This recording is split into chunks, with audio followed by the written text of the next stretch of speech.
Hi guys, welcome to Hindu News analysis of 5th July. So this is today's newspaper's front page, which talks about SCO. Shanghai Cooperation Organization calls for multipolar world order as Iran joins grouping. Before we move into this discussion, we'll have a short recall of what is Shanghai Cooperation Organization. Shanghai Cooperation Organization is a Eurasian political, economical, international security and defense organization. So name some political organizations. It is specifically for political. Economic, for example, World Bank, IMF for specific economic organization. Defense and military organizations, something like NATO. This is it includes everything. And this is the first largest regional organization covering 60% of area in Eurasia, 40% of world population, 20% of global GDP. So what are the member countries of Shanghai Cooperation Organization? India, Russia, China, Kazakhstan, Kyrgyzstan, Tajikistan, Uzbekistan, Pakistan. India and Pakistan joined in the year 2017. The latest member is Iran. So this Shanghai Cooperative Organization. So if it is a main question, how India can use this platform? We saw in the headlines multipolar world. So what is this multipolar world? Multipolar world is every country acting as a influence of power. No country is bigger in this. Everyone can act as influence of power. So now world is moving towards multipolarism. It's not USA is dominant, China is dominant. Now every country can influence power. So how India can use this platform, Shanghai Cooperative Organization? How India can use? First, it can use it in economically.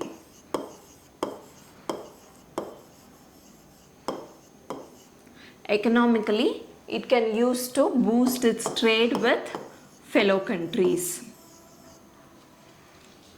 Next, after joining this organization, it can participate in defense military exercises.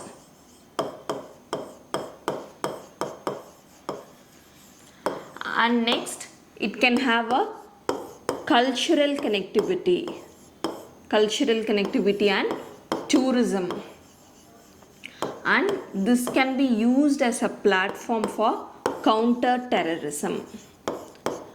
This Shanghai Cooperation Organization already has a mechanism to counter terrorism, that is RATS, Regional Anti-Terrorism Structure. This is Shanghai Cooperation Organization's unique initiative. So India can use for all these purposes. And this Central Asia, it can deepen the trade with Central Asia, which are very rich in natural resources. And this platform can be used to strengthen the ties in terms of energy and connectivity. Mainly if you see, Pakistan, China are all using of BRI initiative, Belt and Road Initiative. India can also use this platform to strengthen international north-south transport corridor which pass through some of the Central Asian countries. So it can use in n number of ways to boost the trade, and it can foster cultural ties. So what this SCO is lagging, as you know, it lags in already the countries are facing border disputes, especially India and Pakistan. So arriving at a conclusion on particular topic is difficult, and they have a poor institutional capacity. Suppose they foster, like they are against counterterrorism, they have a specific unique initiative called regional anti-terrorism structure, but that is not being implemented properly. So poor institutional capacity. And it is seen by the West as a mechanism to counter them. It is seen as anti-West because most of the Eastern countries, post-Cold War countries, are part of it. It's used by China and Russia to counter Western influences. So, and it is a regional unit. So you can't have a global approach to tackle terrorism or environment related issues. This is just regional. But in this changing multipolar world, India can use this kind of regional initiatives like SCO, and you have for Indo-Pacific, what is the alliance called? Quad. So you can use this institutions to exert its influence in the region. So SCO calls for multipolar world order as Iran joins grouping.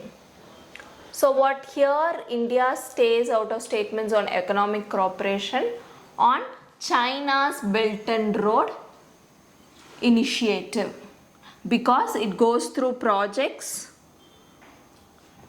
which are in Pakistan occupied Kashmir, and it used as and cooperation on digital payments and counter radicalism, and this declaration is called as New Delhi Declaration because it's been hosted by India, and Iran has joined it, and it is in joint statement on counter radicalization. This is New Delhi Declaration. So now we'll move on to next topic, which you have, yes, in SC, Uddhav camp says speaker delaying disqualification process. So this is regarding Maharashtra state's issue of disqualification and defection law. So this is regarding a state which exactly will not be asked in your exams. Here the keywords are anti-defection law and disqualification. Let's see about it more in detail. So what is this anti-defection law? Anti-defection law is being added by 10th schedule in the year 1985. This disqualifies the MLAs because when they change, voluntarily give their party leadership. This is very frequently happening now. They elected on some particular party and they jump to other party for their own political gains. So that those MLAs can be disqualified. So this Supreme Court is interpreting the term broadly. So this is also applicable to independent MLA. Now you can ask for, they are in particular party. If they are independent, same. If independent think they join a political party also, they lose their membership. But this will not apply if 2/3 of the party member is joining another party. So there is something wrong exactly happening in the party. So this will not lead to disqualification. Suppose see, 12 of 17 Congress MLAs joining All India Trinamool Congress. So this is 2/3. So this will not lead to disqualification of MLAs. So who will initiate this? Speaker. If speaker position is vacant, deputy speaker has to do this. So pay tribute to Alluri Sittarama Raju. So he is a tribal warrior. President with Telangana CM is during 125th birth anniversary celebration of Alluri Sittarama Raju. So he is a freedom fighter. Let's see about him. They are just honoring him on his 125th birth anniversary. Now we'll see in detail about Alluri Sittarama Raju. Alluri Sittarama Raju is born in present-day Andhra Pradesh. He involved in opposing the British in response to 1882 Madras Forest Act that restricted the movement of tribal people in their region because they wanted to exploit the exporting of wood. So they restricted the movement of tribal. So this rise in discontent towards the British rule he participated in non-cooperation movement and he led the Rampa rebellion of 1922 to 24. He protected the eastern tribals from British exploitation for economic purposes for exporting woods. So this editorial thing, macro view of physical health of states. So this is how the physical condition of states is there, and there are some important terminologies: fiscal deficit, revenue deficit. So first we'll see what are these terms in detail, then we'll move on to what this article is talking about. So you have a government budget. Every year you watch budget. Just short recap of what is about. You have receipts, expenditure. Always in single person's perspective, you have your income, you spend it. Same way, what are the receipts of government? Expenditure of government. So in this you have splits, which you call it as revenue receipts, capital receipts. Same way expenditure also, revenue, capital. This revenue, one is tax revenue, the other one is non-tax revenue. So non-tax revenues, profits, and what are the interest amount you will be earning, no? Those things. And what is capital receipt? If you recover some loan,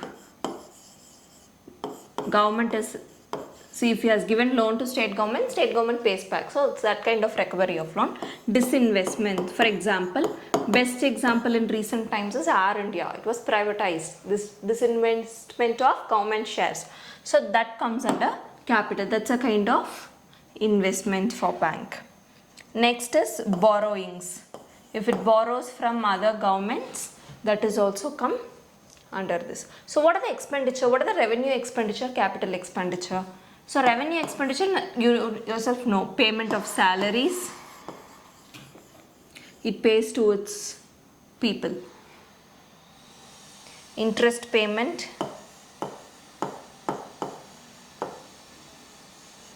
And suppose for services, for free educations, hospital services, all come under revenue expenditure. Then what is capital expenditure? That is for capital assets, construction of roads, giving away loans, infrastructure development, investments in shares, all comes under capital expenditure. So what is this revenue deficit? Revenue expenditure minus revenue receipt is revenue deficit. What is physical deficit? These two, expenditure together minus this receipt. This expenditure minus receipts, but you have to leave off this borrowings. You have to leave that borrowings. That is physical deficit. So physical deficit is a measure of how much you have to borrow to fund your needs. So that is the physical deficit. This is the measure of physical discipline in a state.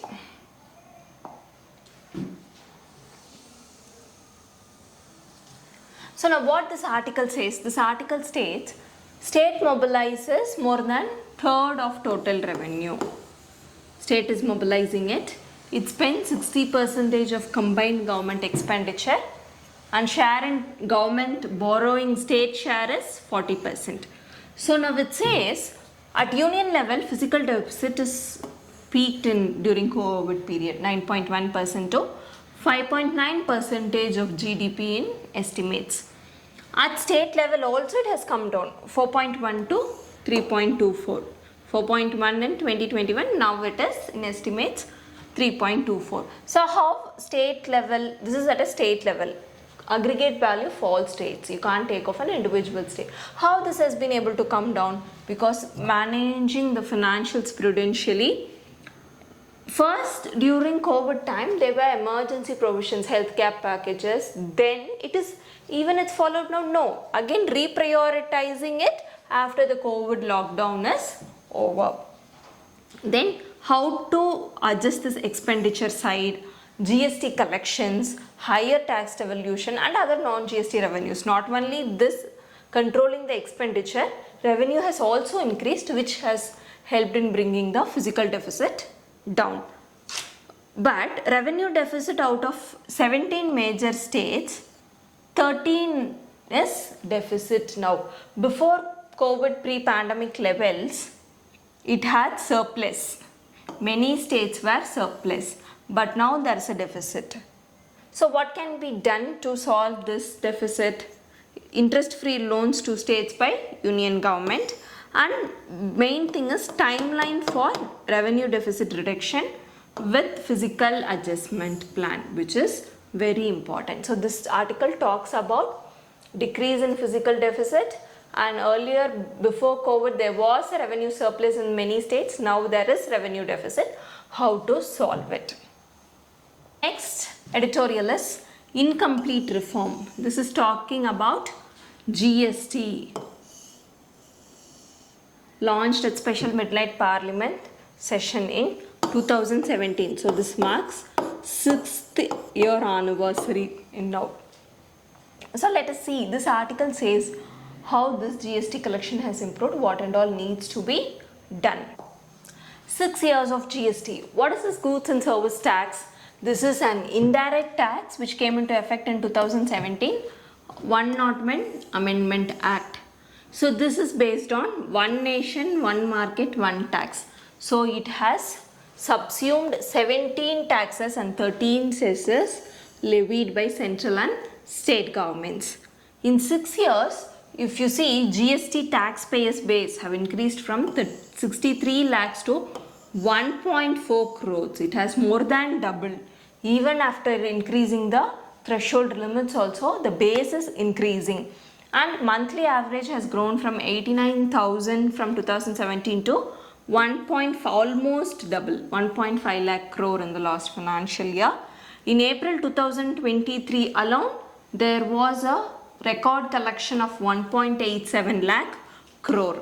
So now 1.5 lakh crore monthly GST revenue is like new normal. So what this GST has done to the economy? It has formalized. Many industries are coming under GST.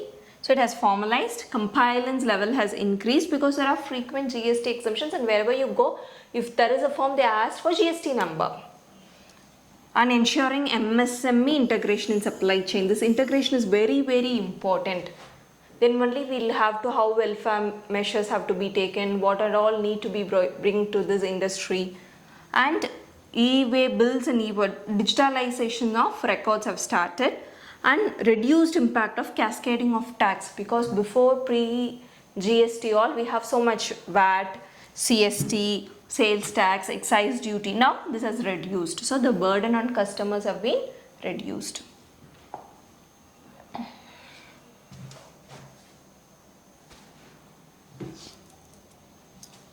So now what can be done? What are the issues facing now in this GST? Rationalization of GST rates. There are multiple rate structures, 5%, 12, 18, 28%, and few are being taxed at a higher rate. So this, they have formed a group of ministers to rationalize the rates. But they have meet very often and do take steps, but still some more effort have been taken to rationalization of this rates. And the IT infrastructure is very important, because e-way bills, many are dependent on this IT infrastructure. And many taxes are outside the ambit of this, so taking income tax credit and all has been a difficult. Electricity, excise duty, petroleum, liquor, stamp duty are all out of this GST. So in this 6 years, GST has formalized our economy, and the revenues to government is also increasing. Next article is regarding this Twitter thing. So there was the union government blocked few accounts, few users accounts in Twitter regarding their comment on farm protest and some against government, some articles being published. So government have taken steps to block their accounts. But what this Twitter has done, taken this case to a Karnataka court challenging the union government's decision to blocking of Twitter uses. So what the court has said, this article talks about that. So Karnataka High Court on Friday dismissed Twitter's plea against Central's blocking orders.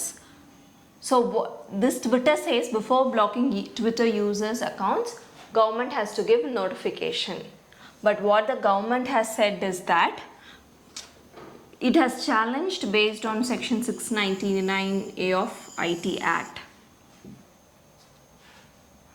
So this says, the court says, 69 article of IT Act provides power to the central government. Blocking orders can be made in interest of sovereignty and integrity of India, security, defense, and for maintaining friendly relationships and public order. So this has made, and this court also imposed a fine of 50 lakhs for non-compliance with government orders. So this case involves, what are the article 19, freedom of speech, and what includes hate speech. This is a normal comment of in a democratic country, or it is against government, it's going to fuel riots. So this court order is regarding that, and it has said that government have the right to issue blocking orders of few users in Twitters if their post is against government fueling the riots. Next, antibiotic with promise, a lifeline that India awaits. So what this article is about, this is about one thing, a 18-year-old patient, he's fighting with aggressively T-cell leukemia, but not only that, drug resistant pseudomonas disease also. What they say here is, what is this drug resistant antimicrobial resistant infectious disease? So this antimicrobial resistant happens when germs like bacteria and fungi develop ability to defeat the drugs that are designed to kill them. So if you have, because of one bacterial infection, you got fever, cold, everything, and you're given antibiotic, but that antibiotic is not solving your problem because you're resistant to that drug. So that 18-year-old person, adult in Hyderabad, was in a very critical condition. That time the doctors used one drug. This is cefepime and zidbactam. This has the potential to combat drug-resistant gram-negative pathogens, but still this is in trial, phase 3 clinical trials. So can this drug be given to him? Yes. Under what condition? Under compassionate use protocol. Necessary approval, they obtained it and they gave to the patient. Immediately the patient's fever have come down and he recovered. Before that, so many treatments were taken. He was given a number of antibiotics, but nothing happened. Now after this, using of this medicine which is under clinical trial, so this calls the need for granting EUA, emergency use authorization. If a patient is critical, that time you can give emergency use authorization for cefepime, zidbactam medicines which can fight against this drug resistant infections. Tina Ambani appears before ED in FEMA case. So we'll see what is this Enforcement Directorate and what do you mean by FEMA case. Enforcement Directorate is a premier financial investigation agency of Government of India. So this is being a multidisciplinary organization mandated with investigation of money laundering and violation of foreign exchange law, and includes Prevention of Money Laundering Act 2002, Foreign Exchange Management Act 1999, Fugitive Economic Offenders Act 2018, Conservation of Foreign Exchange and Prevention of Smuggling Activities. And we also talked about FEMA. What is this? To facilitate external trade and payments and promoting orderly development and maintenance of foreign exchange market. So this is regarding FEMA and Enforcement Directorate. Stoltenberg to remain at NATO him for another year. He is NATO's Secretary General. So he is going to be in a term for another year. So what is this NATO? Let's see about this.